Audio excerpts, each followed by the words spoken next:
আল্লাহ বললেন, আমার শ্রেষ্ঠ জাতি তারা হবে যারা গুনাহ করার খেয়াল আছে, গুনাহ করার ক্ষমতা আছে কিন্তু গুনাহ করবে না। গুনার খেয়াল আসবে অন্তরে কিন্তু গুনাহ করবে না। তোমরা তো ফেরেশতা, তোমাদের তো গুনার কোনো খেয়ালই নাই, তোমরা তো কোনো গুনাহ করো নাই, গুনার খেয়ালও নাই। আমি আমার শ্রেষ্ঠ জাতি তাদেরকে বানাইবো যারা গুনাহ করার ক্ষমতা আছে, গুনার খেয়াল আসবে কিন্তু গুনাহ করবে না। গুনার খেয়াল আসবে কিন্তু গুনাহ করবে না, গুনাহ করলে শ্রেষ্ঠ জাতি হবে না। কত চমৎকার কথা আল্লাহ বলছে, আমার বান্দা গুনার খেয়াল করবে কিন্তু গুনাহ করবে না। গুনার খেয়াল আসবে, গুনাহ করার ক্ষমতাও থাকবে, গুনাহ করার ক্ষমতা থাকবে কিন্তু আমার বান্দা গুনাহ করবে না। এরা হবে আমার শ্রেষ্ঠ জাতি। ফেরেশতারা আল্লাহর সাথে যে তর্ক করেছে, না বানানোর জন্য বলেছে, এবার তারা বলেছে আমাদেরকে বানাই নিতে হয়, এমনটা আল্লাহকে প্রস্তাব দিয়েছে। এটার জন্য এরা লজ্জিত হইয়া ওই বাইতুল মামুরে গিয়া তওয়াফ করলো। তখনও কিন্তু কাবাঘর বানানো হয় নাই, বানায় নাই। পৃথিবীর প্রথম ঘর কাবাঘর আল্লাহ তখনও বানান নাই। ফেরেশতারা বাইতুল মামুর তওয়াফ করলো, তওয়াফ করিয়া আল্লাহর কাছে ফরিয়াদ করলো, আল্লাহ আমরা যে তোমার সাথে তর্ক করেছি এটা মনে হয় ভুল হয়েছে, এটা আমাদের ভুল হয়েছে। আল্লাহ তুমি আমাদেরকে এই ভুলটা ক্ষমা করে দাও। আমরা তো তোমাকে জিজ্ঞাসা করেছি শ্রেষ্ঠ জাতি কারা হবে, এটা ভুল হয়েছে। আল্লাহ তুমি আমাদেরকে মাফ করে দাও, আমাদের ভুলটা ক্ষমা করে দাও। আল্লাহ বললেন, ফেরেশতারা কোনো কিছু জানার জন্য জিজ্ঞাসা করলে এটা ভুল হয় না। তোমরা যেহেতু বুঝেছো, ভুল মনে করেছো, তোমরা যে তোমার বা তোমাদের বাইতুল মামুর তওয়াফ করেছো, তওয়াফ করে আমার কাছে ক্ষমা চেয়েছো, আমি চাই আমার শ্রেষ্ঠ জাতি বানাইবার আগে তোমরা সোজা বাইতুল মামুরের বরাবর একটা ঘর বানাও। আমার বান্দারা যখন ভুল করবে, গুনাহ করবে, অপরাধ করে ফেলবে, তারা যেন আমার ঘর তওয়াফ করে আমার কাছে ক্ষমা চাইতে পারে, এই ব্যবস্থাটা আমি আগে করবো আমার বান্দা বানাইবার আগে। এই জন্য আল্লাহ আদম বানাইবার আগে, আদমকে সৃষ্টি করার আগে ফেরেশতাদের মাধ্যমে কানে কাবা সোজা বাইতুল মামুরের বরাবরে কানে কাবা বানাইলেন। যে কানে কাবা এখন আছে, এই কানে কাবা ফেরেশতারা প্রথম বানিয়েছে বাইতুল মামুরের বরাবরে। এটা ইবাদতের ঘর। কিসের ঘর? পৃথিবীর সবচেয়ে প্রথম ঘর, যে ঘর পৃথিবীর মধ্যে আসমানের উপরে যে ঘর, এটা হলো ইবাদতের ঘর বাইতুল মামুর। জমিনের মধ্যে, পৃথিবীর মধ্যে যে ঘর, প্রথম ঘর, এই ঘরের নাম হইল কানে কাবা, ইবাদতের ঘর। এই ঘর বানিয়েছে আল্লাহ। ফেরেশতাদেরকে বললেন তোমরা মাটি আনো, মাটি দিয়ে ঘর বানায়। আমি আদম বানাইল মাটির জন্য। যখন আল্লাহ হুকুম করলেন জিবরাইলকে, জিবরাইল কানে কাবা থেকে মাটি আনতে গেলেন। আদম কানে কাবার মাটির তৈরি। কানে কাবার মধ্যে তামাম পৃথিবীর নাভি হচ্ছে কানে কাবা। পৃথিবীর নাভি মধ্য জায়গা হচ্ছে কানে কাবা। এমন জায়গায় আল্লাহ দেখেন ঘর নির্বাচন করছেন। আল্লাহ আরশ আজিম এমন জায়গায় পৃথিবীর উপরে সোজা বরাবরে। এই জায়গার থেকে জিবরাইল আলাইহিস সালাতু ওয়াস সালাম মাটি আনার জন্য যখন গেলেন, মাটি আনতে চাইলেন, মাটি চিৎকার দেয়া বলে, আমার থেকে তুমি মাটি নিবে, আল্লাহ আদম বানাইবে। আর এই আদম জমিনের মধ্যে নাফরমানি করবে, খোদার নাফরমানি করবে, আমি তো সহ্য করবো না। তোমাকে আল্লাহর দোয়াই দিলাম, তুমি আমার মাটি নিও না। জিবরাইল সোজা চলে আসলেন, আল্লাহ আনতে পারিনি এই মাটি,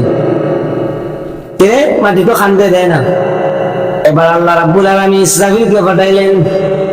ইসরাফিল একই অবস্থায় ফেরত আসলেন। আল্লাহ মিকাইলকে পাঠাইলেন, মিকাইল একই অবস্থায় ফিরে আসলেন। 4 নম্বর আজরাইলকে পাঠাইলেন। আজরাইল যখন মাটি আনতে গেলেন, একইভাবে মাটি দোয়াই দিয়েছে। আজরাইল তোমার দোয়াই দেয়, আমার থেকে মাটি নিবে আর মাটি আল্লাহ আদম তৈরি করবে। এই আদম জমিনে থাকি আমার জমিনের মধ্যে থাকবে, তাদের জীবিকা নির্বাহ করবে, আহার করবে, আর খোদার নাফরমানি করবে। আমি জমিনে এটা সহ্য করতে পারবো না। অতএব তুমি আমার বুক থেকে মাটি নিও না, আমার মাটি দিয়ে যেন আল্লাহ আদম তৈরি না করে। আজরাইলে বলে, তুমি যে আল্লাহর দুয়াই দিছো আল্লাহ আমারে পাঠাইছে, যার দুয়াই দিছো তুমি সে আমারে পাঠাইছে। অনেক সময় দেখবা মানুষ যদি বড় কোনো জায়গায় যায়, মানে সাত টাকায় তেমন নাই, দুই বলে এইবারে আমার খবর দিচ্ছে যে টাকা দিচ্ছে পাঁচ দিবে। যখন এই কথা বলছে, মাটি তো কাঁদে আছে, তো মাটির দুয়াই মানে না, সঙ্গে দিয়ে মাটি নিয়ে গেল। মাটি নিয়ে যখন আল্লাহর কাছে গেল, আল্লাহ জিজ্ঞাসা করলেন, আজরাইল তোমার আগে আরো 3 জন ফেরেশতা ফেরত হইছে, এরা মাটি আনতে পারে না, তুমি কেমন আনলে? তোমার কি মাটি না করে না? কয় আল্লাহ কইছে দুয়াই দিছি তোমার। আমি বলছি যে আল্লাহর দুয়াই দিছো, সে আল্লাহ আমাকে পাঠাইছে মাটি আনার জন্য। তোমার কথা আমি আল্লাহর হুকুম মান্য করতে পারি না। আসসালামু আলাইকুম ওয়া রাহমাতুল্লাহি ওয়া বারাকাতুহু। الصلاة والسلام عليك يا سيدي يا رسول الله. الصلاة والسلام عليك يا حبيب الله. الصلاة والسلام عليك سيدي يا شافع المذنبين. الصلاة والسلام عليك سيدي يا رحمة للعالمين. الحمد لله نحمده ونستعينه ونستغفره ونعوذ بالله من شرور أنفسنا ومن سيئات أعمالنا. من يهده الله فلا مضل له ومن يضلل فلا هادي له. ونشهد أن لا إله إلا الله وحده لا شريك له، أرسله بالحق بشيرا ونذيرا وداعيا إلى الله بإذنه وسراجا منيرا. أما بعد فأعوذ بالله من الشيطان الرجيم ببركته بسم الله الرحمن الرحيم. سبحان الذي أسرى بعبده ليلا من المسجد الحرام إلى المسجد الأقصى الذي باركنا حوله لنريه من آياتنا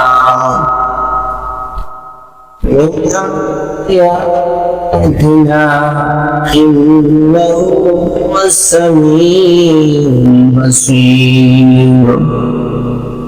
صدق الله العظيم وصدق رسوله النبي الكريم.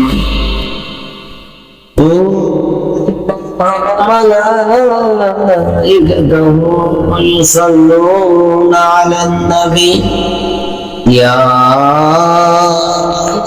أيها الذين آمنوا صلوا عليه وسلموا تسليما.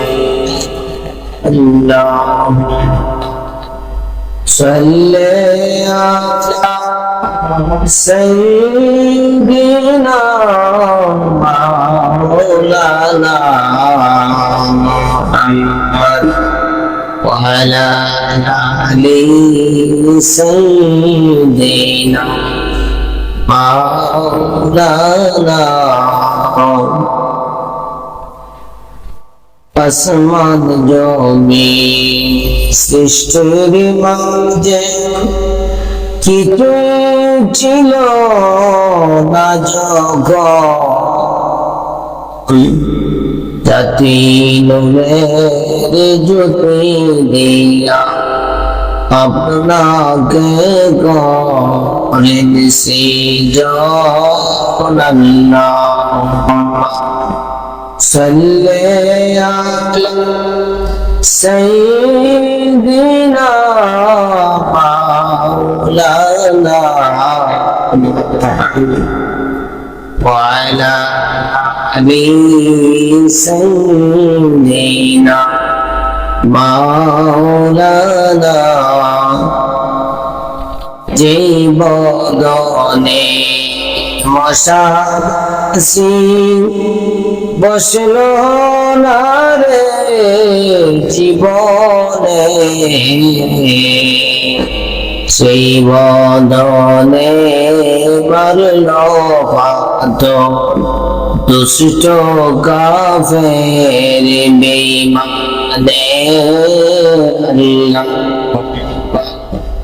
সাল্লি আলা সাইয়্যিদিনা মাওলানা মুহাম্মদ ওয়া আলা আলি সাইয়্যিদিনা মাওলানা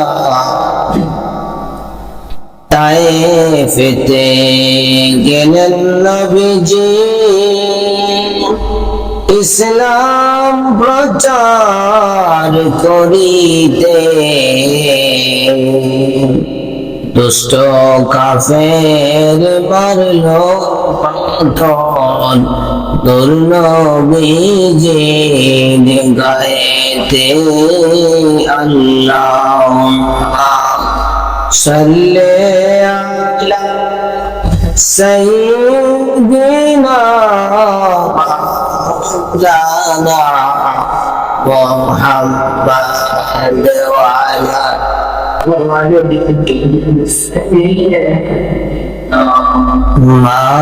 مولانا الله الله الله لا إله إلا هو الله الله Allah la ilaha মেশকতে সুবাসিত পসিনায় কোনার খোদার পরে উচ্চ মাকাম সাইয়্যিদুল বাশার নবীজি আল্লাহ আল্লাহ আল্লাহ হো লা ইলাহা হো আল্লাহ আল্লাহ আল্লাহ হো লা ইলাহা مولاي ربي صلي وسلم وبارك عليه উপস্থিত মুসলিম রাহিমানি ওয়া রাহিমাকুমুল্লাহ আসসালামু আলাইকুম ওয়া রাহমাতুল্লাহি ওয়া বারাকাতুহু মহান মহিয়ান রব্বুল আলামিন দরবারে লাখ কোটি শুকর আদায় করি যে আল্লাহ সুবহানাহু ওয়া তাআলা আমাদেরকে আল্লাহর ঘর মসজিদে আসার বসার তৌফিক দান করেছেন। আমরা সবাই উচ্চ আওয়াজে পড়ি আলহামদুলিল্লাহ। প্রিয় হাজিরিন, রজব মাসের আজ দ্বিতীয় জুমা। আজকে রজব মাসের 9 তারিখ, আগামীকাল শনিবার 10 তারিখ। আজকের জুমা রজব মাসে এমন এক ঘটনা ঘটেছে যে ঘটনার দ্বারা আমরা নামাজ রোজা পেয়েছি। যদি আল্লাহ নবী মেরাজের মধ্যে যেতেন না, নামাজের হুকুম হতো না, রোজার হুকুম হতো না।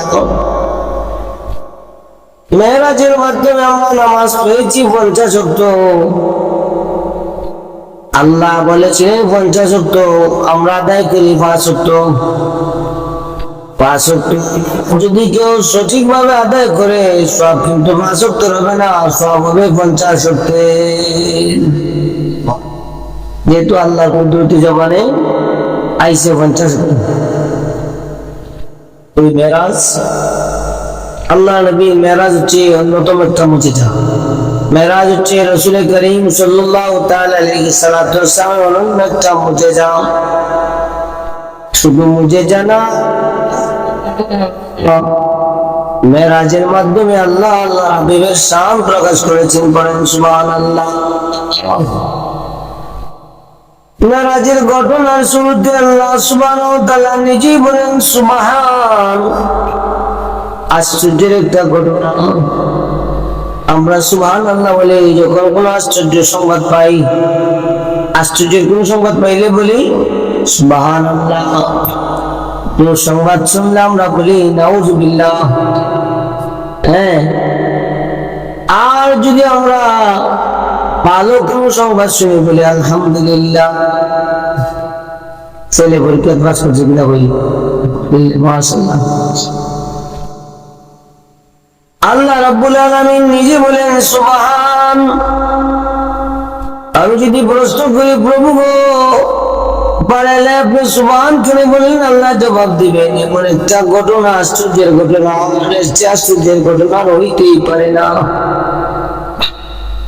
যে আশ্চর্যের ঘটনা হলো আল্লাযী ইয়াসরা, আমি ভ্রমণ করেছি বিআবদিহি, আমার বান্দাকে, লাইলান, রাতের কিছু অংশে, পুরা রাত না, সামান্য সময়ে, রাতের সামান্য সময়ের মধ্যে আমি আল্লাহ আমার হাবিবকে ভ্রমণ করেছি বিআবদিহি। এখানে বিআবদিহি কে বললেন? আব্দের সাথে হাসে আব্দিহি, আমার বান্দাকে।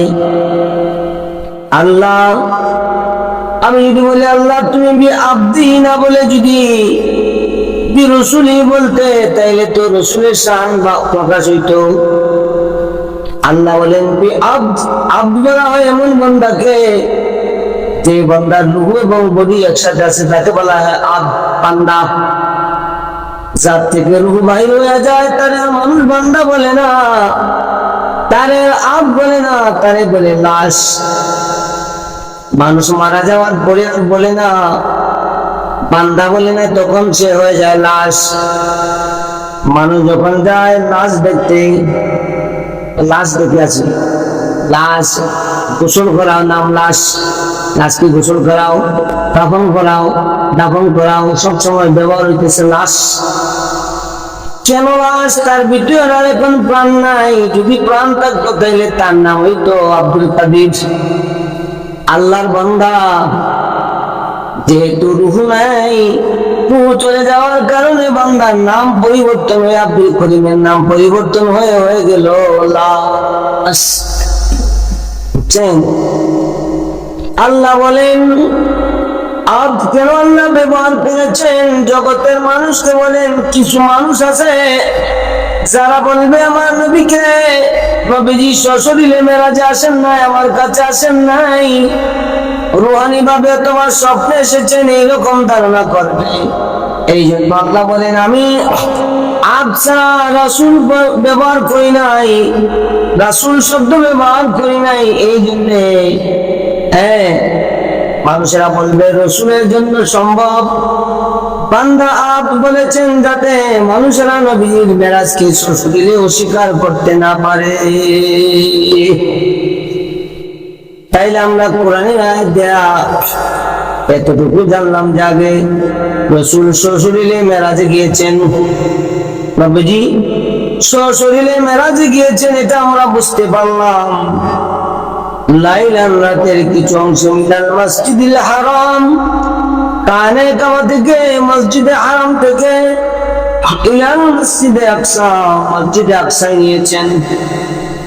এখানে যদি আমি আল্লাহকে বলি আল্লাহ কানে কাবা থেকে সুজা বরাবর আরশ আজিম, যদি তোমার হাবিবকে আরশ আজিমে নিলায়, মেরাজের মধ্যে নিলায়, তাইলে সুজা নিলে না, না নিয়ে কেন মসজিদ আকসার মধ্যে, ফিলিস্তিনের জমিনে বাইতুল মুকাদ্দাসের মধ্যে কেন তুমি এত দূরে নিলায়, ঘুরে এখানে আনলায়? এখান থেকে করতে দিবাজে যাওয়া কত সুজা, হ্যাঁ? কিন্তু ঘুরে আতির কামিতে ঘুরে মশালান ঘুরে যাওয়ার করতে লাগে তুমি অত জায়গা কেটে ঘুরাইতে হবে দুশো যা মানুষ দেখছি শুনলেন শিবেলার যায় দাঁড়ো কিন্তু হোটেলে গেলে ঘুরতে হয় ওইদিকে গেলে ঘুরতে হয় মানুষ সাইডে দেয় সুজা আল্লাহ কানে গাবাচ্ছে আর সুজা আর সোয়াজিমের বরাবরে আর সোয়াজিমের বরাবরে সাত আসমানের উপরে হচ্ছে বাইতুল মামুর ফেরেশতাদের মসজিদ এই ফেরেশতাদের মসজিদের বরাবরে সুজা বরাবরে হইল বাইতুল কানে গাবা তাবাগত আর সোয়াজিমের বরাবরে সুজা ফেরেশতারা এই দেশে যখন জিন জাতিরা বসবাস করত হানাহানি মারামারি কাটাকাটি করত আমরা কিন্তু জিন থেকে শ্রদ্ধা মারামারি কিন্তু আমরা কম করি না আমরা মারামারি কাটাকাটি দাঙ্গা গামা কম করি মামলা মোকদ্দমা দিলে দেখা যায় কত যে মায়ের আসছে দেশ জিন জাতিরা যখন কাটাকাটি মারামারি করতো হানাহানি করতো আমার আল্লাহ রাব্বুল আলামিন ফেরেশতাদের মাধ্যমে সমস্ত জিন জাতিদেরকে দেশ থেকে তুলে দিলেন পৃথিবী থেকে জিন জাতিকে বিদায় করে দিলেন ফেরেশতারা এই ইবলিসকে রাখলো ইবলিস সেই সময় ছোট ছিল তাদের মায়া লাগলো তার সাথে ফেরেশতাদের সাথে মধ্যে রেখে দিল আল্লাহ বললেন তাই তোমরা রাখছো কেন এত শিশু মানুষ অপরাধ তার তো অপরাধ নাই এগুলো অপরাধ করতে পারেন আল্লাহ বলেন বড় হয়তো অপরাধ করতে পারে আল্লাহ সে যদি আমাদের সাথে থাকে ভালোর সাথে থাকলে সে কখনো খারাপ হবে না ভালোই হয়ে যাবে যদি আমরা সাথে থাকে তাহলে আমরা যদি খারাপ কাজ করি না খারাপ করতে হবে ওই ইবলিস আস্তে আস্তে বড় হইল ফেরেশতারা অপরাধ করে না সে অপরাধ করে নাই ফেরেশতারা আল্লাহর বন্দেগী করে ইবলিস আল্লাহর বন্দেগী করে জাত কিন্তু দুইটা সে হইল জিন জাতের আর ফেরেশতা হইল নূরের জাতের ফেরেশতা হইল জাতে ফেরেশতা ইবলিস হইল জাতে জিন যদিও ফেরেশতার সমাজে বসবাস করে কিন্তু সে তো জিনের বাচ্চা এ তো বাচ্চা তো জিনে ফেরেশতার সাথে বসবাস করলে কি হইব জিনের বাচ্চা বড় হয়েছে বড় হওয়ার পরে আল্লাহর বন্দেগী করে গায়েব থেকে আওয়াজ আসে আমার এমন এক গ্রুপ এমন এক সৃষ্টি এমন বান্দা আছে রে যে আমার ইবাদত করে কিন্তু সে তার ইবাদত আল্লাহর কাছে গ্রহণযোগ্য হবে না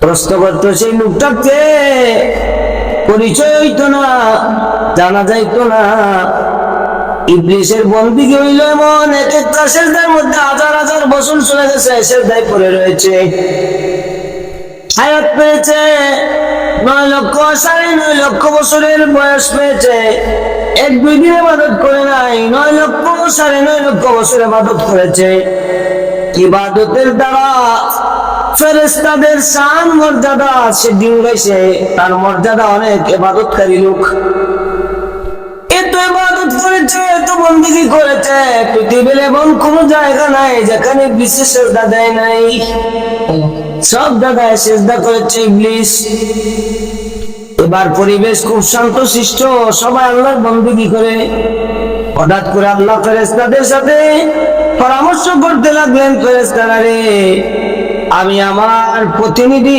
জমিনের মধ্যে আমার একজন প্রতিনিধি সৃষ্টি করব খলিফা নির্বাচন করব খলিফা বানাইব ফেরেশতারা চুপ হয়ে বলল আল্লাহ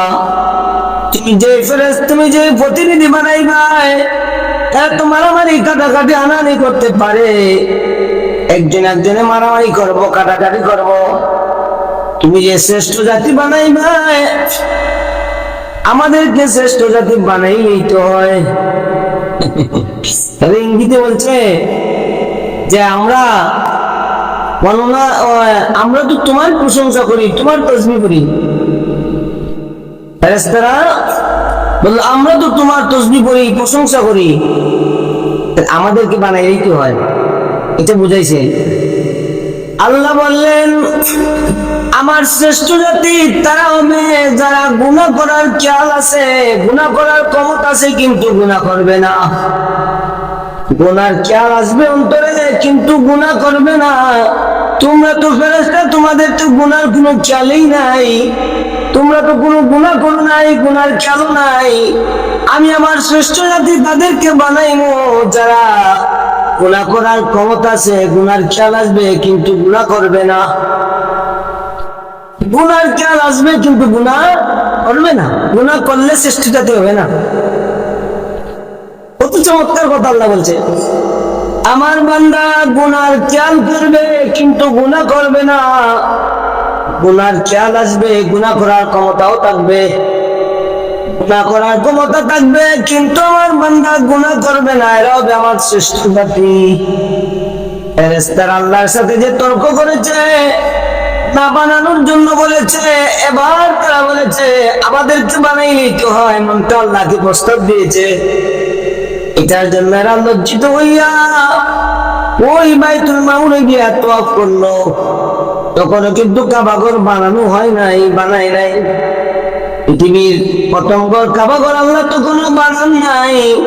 ফেরেশতারা বাইতুল মামুর তওয়াফ করলো, তওয়াফ করিয়া আল্লাহর কাছে ফরিয়াদ করে, আল্লাহ আমরা যে তোমার সাথে তর্ক করেছি এটা মনে হয় ভুল হয়েছে, এটা আমাদের ভুল হয়েছে, আল্লাহ তুমি আমাদেরকে এই ভুলটা ক্ষমা করে দাও।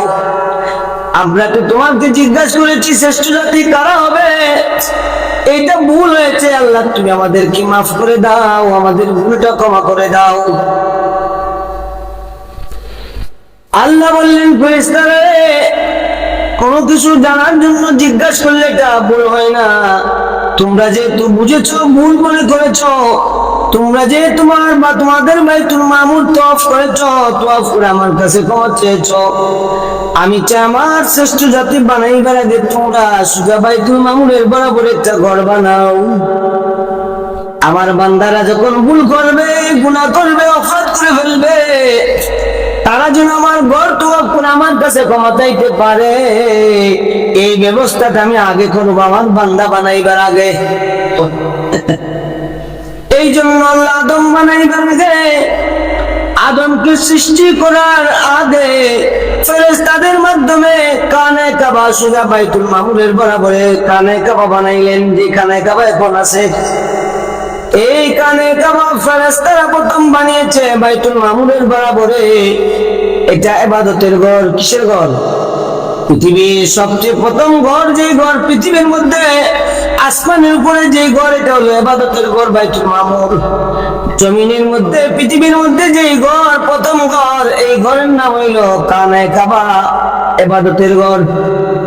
এই ঘর বানিয়েছে আল্লাহ। আবার ফেরেশতাদেরকে বললেন তোমরা মাটি আনো, মাটি দিয়ে ঘর বানায়। আমি আদম বানাইল মাটির জন্য। যখন আল্লাহ হুকুম করলেন জিবরাইলকে, জিবরাইল কানে কাবা থেকে মাটি আনতে গেলেন। আদম কানে কাবার মাটির তৈরি। কানে কাবার মধ্যে তামাম পৃথিবীর নাভি হচ্ছে কানে কাবা। পৃথিবীর নাভি মধ্য জায়গা হচ্ছে কানে কাবা। এমন জায়গায় আল্লাহ দেখেন ঘর নির্বাচন করছেন। আল্লাহ আরশ আজিম এমন জায়গায় পৃথিবীর উপরে সোজা বরাবরে। এই জায়গা থেকে জিবরাইল আলাইহিস সালাতু ওয়াস সালাম মাটি আনার জন্য যখন গেলেন, মাটি আনতে চাইলেন, মাটি চিৎকার দেয়া বলে আমার থেকে তুমি মাটি নিবে, আল্লাহ আদম বানাইবে। আর আদম জমিনের মধ্যে নাফরমানি করবে, খোদার নাফরমানি করবে, আমি তো সহ্য করবো না। তোমাকে আল্লাহর দোয়াই দিলাম, তুমি আমার মাটি নিও না। জিবরাইল সোজা চলে আসলেন, আল্লাহ আনতে পারিনি এই মাটি, মাটি তো খানতে দেয় না। এবার আল্লাহ রাব্বুল আলামিন ইসরাফিলকে পাঠাইলেন। ইসরাফিল একই অবস্থায় ফেরত আসলেন। আল্লাহ মিকাইলকে পাঠাইলেন, মিকাইল একই অবস্থায় ফিরে আসলেন। 4 নম্বর আজরাইলকে পাঠাইলেন। আজরাইল যখন মাটি আনতে গেলেন, একইভাবে মাটি দোয়াই দিয়েছে। আজরাইল তোমার দোয়াই দেয়, আমার থেকে মাটি নিবে, আর মাটি আল্লাহ আদম তৈরি করবে। এই আদম জমিনে তাকে আমার জমিনের মধ্যে থাকবে, তাদের জীবিকা নির্বাহ করবে, আহার করবে, আর খোদা নাফরমানি করবে। আমি জমি এটা সহ্য করতে পারবো না। অতএব তুমি আমার বুক থেকে মাটি নিও না, আমার মাটি দিয়ে যেন আল্লাহ আদম তৈরি না করে। আজরাইল বলে তুমি যে আল্লাহর দোয়াই দিছো, আল্লাহ আমারে পাঠাইছে। যার দোয়াই দিছো তুমি সেই আমারে পাঠাইছে। অনেক সময় দেখবা মানুষ যদি বড় কোনো জায়গায় যায় মানে চাকরি গায়ে তেমন নাই, তুমি বলে এইবারে আমারে খবর দিচ্ছে যে টাকা দিচ্ছে 5 দিবে। যখন এই কথা বলছে মাটি তো কাঁদে আছে, তো মাটির দোয়াই মানে না, সঙ্গল দিয়ে মাটি নিয়ে গেল। মাটি নিয়ে যখন আল্লাহর কাছে গেল, আল্লাহ জিজ্ঞাসা করলেন আজরাইল তোমার আগে আরো 3 জন ফেরেশতা ফেরত হইছে, এরা মাটি আনতে পারে না, তুমি কেমন আনলে? তোমার কি মাটি না করে না? কয় আল্লাহ কইছে দোয়াই দিছি তোমার, আমি বলছি যে আল্লাহর দোয়াই দিছো, সে আল্লাহ আমাকে পাঠাইছে মাটি আনার জন্য, তোমার কথা আমি আল্লাহর হুকুম মান্য করতে পারি না। মাটি আনছে, আল্লাহ আদম বানাইলেন, ফেরেশতা আদমের বডি স্ট্রাকচার তৈরি করলেন আল্লাহ আল্লাহর কুদরতি ভাবে। চেহারা আদমের চেহারা, আল্লাহ চেহারা কুদরতি চেহারা যেরকম আল্লাহ এইরকম বানাইলেন। সুবহানাল্লাহ। আমাদের যে চেহারা আছে এটা আল্লাহর কুদরতের চেহারা, আদমের যে চেহারা মুবারক যে কাটিং এটা আল্লাহর কুদরতের চেহারা। এই জন্য আল্লাহ যারা জাহান্নামে যাবে, যারা নাফরমান, যারা কাফের মুশরিক বেদীন, এদেরকে আল্লাহ তাদের আপন স্রোতে জাহান্নামের মধ্যে দিবে না। মানুষ মানুষের আকৃতিতে জাহান্নামের মধ্যে যাবে না। কেন যাবে না? যদি ওই আকৃতিতে জাহান্নামের মধ্যে যায় তাই আল্লাহর কুদরতের সুন্নতের অবমাননা হবে। এই জন্য আল্লাহ আকৃতিদের জাহান্নামে দিবে না, তাদের আকৃতি পরিবর্তন করে ফেলবে। তাদের আকৃতি হবে বানরের মতো, শিকারের মতো, শুকরের মতো। শুকরের আকৃতি বানাইয়া, বানরের আকৃতি বানাইয়া আল্লাহ জাহান্নামের মধ্যে দিবে। মানুষের নিজের সুরতে আল্লাহ জাহান্নামীদেরকে জাহান্নামে দিবে না। যদি দেয় তাই আল্লাহর কুদরতের সুরতের অবমাননা হয়। আল্লাহ বলেন আজরাইল তুমি যেহেতু মাটি আনতে সক্ষম হয়েছো, তাইলে তোমার আমি একটা খাস দিব, দায়িত্ব দিব। এই দায়িত্বটা হলে যে আদম আমি আল্লাহ বানাইমু, এই আদমের জান খবরের জন্য তোমাকে আমি আল্লাহ নির্বাচন করলাম। আজরাইল আল্লাহ তুমি কামটা করছো, আল্লাহ আমার এমন একটা দায়িত্ব দিছো, এমন একটা কাজে দিছো, মানুষ সারাটা জীবন আমাকে বুঝবে, আমাকে গালি দিবে। বলে ছেলে যদি মারা যায় মায়া খানবে, গালি দিবে আমারে। বাপ যদি মারা যায় ছেলে কাঁদবে, আমাকে গালি দিবে। আজরাইল নিয়ে গেছে, আমি আজরাইলকে বুঝবে আমার আল্লাহ বলে আল্লাহ আজরাইল আমি আল্লাহ এমন হিকমতওয়ালা, আমি এমন হিকমত জানবো কোন মানুষ কোনদিন তোমারে বুঝবে না। দেখেন মানুষ মারা গেলে কয় কি আসলো, অসুখ হইলে কয় অসুখ আসলো, আর নাইলে কয় কোনো অসুখ না, বালা বালাটা অর্ডার করে গেছি গে, এরকম মানুষের বুঝে। কিন্তু আজরাইলকে কেউ বলে না আজরাইলে নিছে, কেউ বলে না যে আজরাইলে গেছি কিনা, আজরাইলে দোষেই না, আজরাইলে কেউ দোষে না। মানুষ তাদের অবস্থার উপর হয়তো পানি ফেলে মরছে, নাইলে ওষুধে মরছে, হ্যাঁ বেমারে মরছে, নাইলে অ্যাক্সিডেন্টে মারা গেছে, বিভিন্ন ভাবে মারা গেছে, এটা উল্লেখ করে। কিন্তু আজরাইলে অ্যাক্সিডেন্টে যে মারা যায়, সব মৃত্যু আজরাইলে নেই, কিন্তু আজরাইলকে কেউ আজ পর্যন্ত বুঝে। আমার আল্লাহ রাব্বুল আলামিন ওই কানে কাবা আর সজীবের বরাবরে সুদা, ওই কানে কাবার থেকে আমার নবীকে মসজিদে হারামের মধ্যে কেন নিলেন? কানে কাবার অনেক পরে মসজিদে হারাম সৃষ্টি হয়েছে। বাইতুল মুকাদ্দাস, মসজিদে হারাম থেকে বাইতুল মুকাদ্দাস অনেক পরের সৃষ্টি। আল্লাহ তুমি তোমার হাবিবকে বাইতুল মুকাদ্দাসে কেন নিয়েছো? এক কথায় জবাব আসবে, আমার হাবিবের মেরাজ হইল আমার সৃষ্টিকে, সৃষ্টির ভ্রমণ, সৃষ্টিকে দেখা। আমি কেন নিয়েছি? আদম থেকে ঈসা রুহুল্লাহ পর্যন্ত 1,95,2,26,000 পয়গম্বর এখানে ইন্তজার করতেছে আমার হাবিবের দিদারের জন্য, দেখার জন্য। এক নজর দেখবে আমার হাবিবের দিদারের জন্য তারা সেখানে বসে আছে। এই জন্য আমি আমার হাবিবকে মসজিদুল হারাম থেকে মসজিদ আকসার মধ্যে নিয়েছি। করেন সুবহানাল্লাহ। প্যারে হাজরিন, রাসূল করিম সাল্লাল্লাহু তাআলা আলাইহি সাল্লাতু ওয়াস সালাম এরপরে আল্লাহ বলেন আল্লাযী বারাকনা হাওলাহু লিনুরিয়াহু মিন আয়াতিনা। আমি আল্লাহ রাব্বুল আলামিনের যত সৃষ্টি আছে সমস্ত সৃষ্টি আমার যত নিদর্শন আছে সব নিদর্শন আমি আল্লাহ আমার হাবিবকে বর্ণন করেছি। ইন্নাহু হুয়াস সামিউল বাসীর, আর নিশ্চয়ই তিনি পরম শ্রবণকারী দর্শনশীল।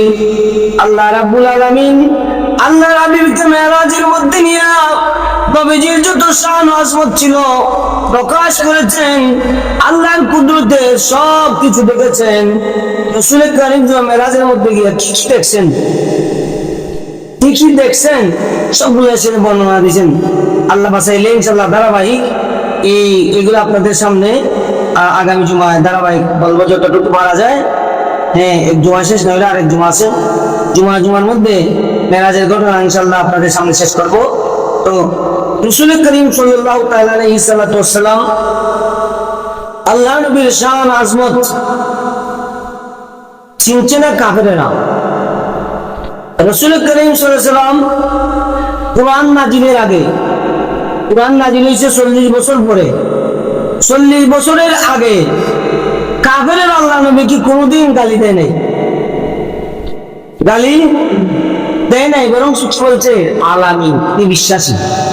টাকা পয়সা মানুষের রিয়াল সম্পূর্ণ সম্পদ না রাসূলের কাছে জমা রাখছে, আমানত রাখছে।